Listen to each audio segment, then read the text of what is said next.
भाभी हो तो ऐसी। भैया का फोन आया। दीपाली, पापा की तबीयत बहुत खराब है। डॉक्टर ने जवाब दे दिया है, तू जल्दी से आ जा। आनन फानन में तत्काल में रिजर्वेशन करवाकर मायके पहुंची। ऑटो से उतरकर जैसे ही घर में गई, भाभी ने कहा, दीदी आप पहले पापा जी को पानी पिलाओ। कल रात से उन्होंने एक घुट पानी नहीं पिया है। एक ही बात संकेतों में बोल रहे थे कि दीपाली आ रही है, उसी के हाथ से पानी पीऊंगा। भाभी ने गंगा जल मिलाकर कटोरी में थोड़ा सा पानी लाकर दिया। मैंने चम्मच से पापा को पानी पिलाया। पानी पीने के बाद पापा धीरे धीरे थोड़ा इशारों में बोले, बेटा अब तू आ गई है, मैं तेरी ही राह देख रहा था, अब मेरे प्राण निकल जाएंगे। मुझे अंदर ही अंदर रोना आ रहा था, लेकिन कैसे भी अपने आप पर काबू किया।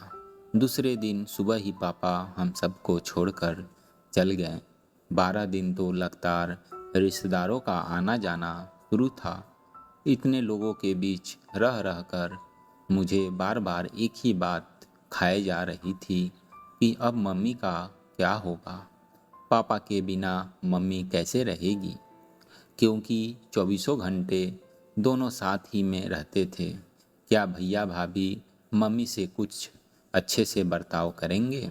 सब ईश्वर भरोसे छोड़कर मन को तसल्ली दे देती थी कि सब अच्छा ही होगा।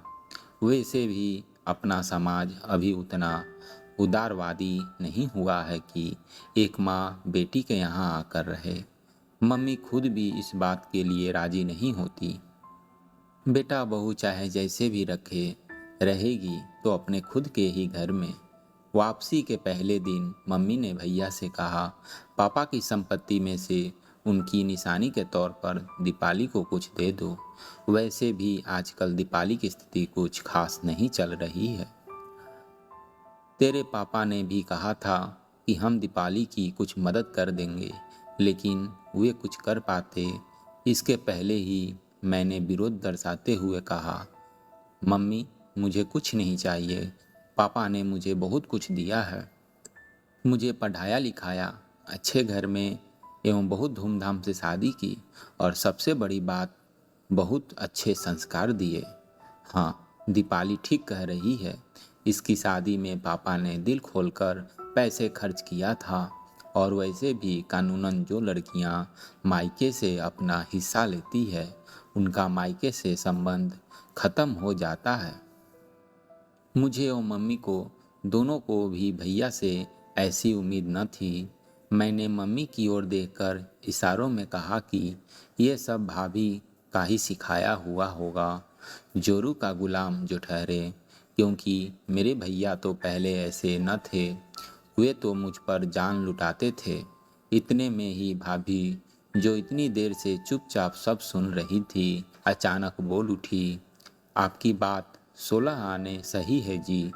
जो लड़कियां मायके के संपत्ति में से अपना हिस्सा लेती है, उनका मायके से संबंध खत्म हो जाता है।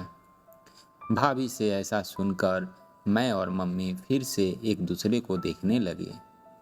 ये सब इसी का सिखाया हुआ था। लेकिन इसके बाद भाभी ने जो कुछ बोला, वो हमने सपने में भी नहीं सोचा था। भाभी बोली, आपने कहा कि दीदी की शादी में पापा ने बहुत पैसे लगाया था, तो क्या हमारी शादी में पैसे नहीं लगा? क्या हमारी शादी में पापा ने किसी तरह की कोई कंजूसी की थी? नहीं ना। मम्मी जी ने एक बार मुझे बताया था कि जितना सोना उन्होंने दीदी को दिया था, उतना ही सोना उन्होंने मुझे भी दिया था। रही बात अन्य सामानों की, तो अपनी गृहस्थी बचाने के लिए उन्होंने हमारे ऊपर दीदी से कुछ ज़्यादा ही खर्च किया है। मतलब यह है कि पापा जी ने बेटा और बेटी दोनों पर बराबर खर्च किया। तो फिर आप ऐसे कैसे कह सकते हैं कि अब दीदी का संपत्ति पर कोई अधिकार नहीं है? आज पापा जी इतनी जायदाद छोड़कर गए हैं और दीदी के हालात फिलहाल कमज़ोर हैं, तो ऐसे में हमें उन्हें कुछ देना ही चाहिए। क्या आपको याद है कि आपने पापा जी की अंगूठियाँ और चैन आदि लॉकर में रखते वक्त क्या कहा था? यही कहा था ना कि ये मेरे पापा की निशानी है, इन्हीं किसी भी स्थिति में मैं कभी भी नहीं बेचूंगा। हाँ कहा था फिर तो फिर क्या आपने अभी सोचा कि आपके पास तो पापा जी की निशानी के रूप में उनके द्वारा बनाया हुआ इतना बड़ा मकान है। इन्हीं के मेहनत से आज अपनी कपड़ों की दुकान पूरे शहर में नंबर 1 पर है। बैंक में इतने बैलेंस है। दीदी भी पापा जी की बेटी है, लेकिन दीदी के पास पापा जी की निशानी के रूप में क्या है? क्या आपको नहीं लगता कि पापा जी के प्यार पर जितना आपका अधिकार है उतना ही अधिकार दीदी का भी है? मैं और मम्मी दोनों भाभी को देखते ही रह गए। भाभी कितना बड़ा कड़वा सच बोल गई। ये सब बातें जानता तो हर कोई है, लेकिन कोई भी भाई भाभी जानते समझते हुए भी इस बात की ओर से अपनी आंखें जानबूझकर बंद कर लेते हैं। हम ही क्यों? भैया को भाभी से ऐसी उम्मीद बिल्कुल न थी। ये उनकी चेहरे से साफ साफ दिखाई दे रहा था। भैया ने भाभी से कहा, शिल्पा आज तुमने मेरी आंखें खोल दी। मैंने तो सामान्यतः समाज से जो कुछ भी सुनता आ रहा हूँ वही दोहरा दिया। मैंने इस बारे में इस दृष्टिकोण से कभी सोचा ही नहीं।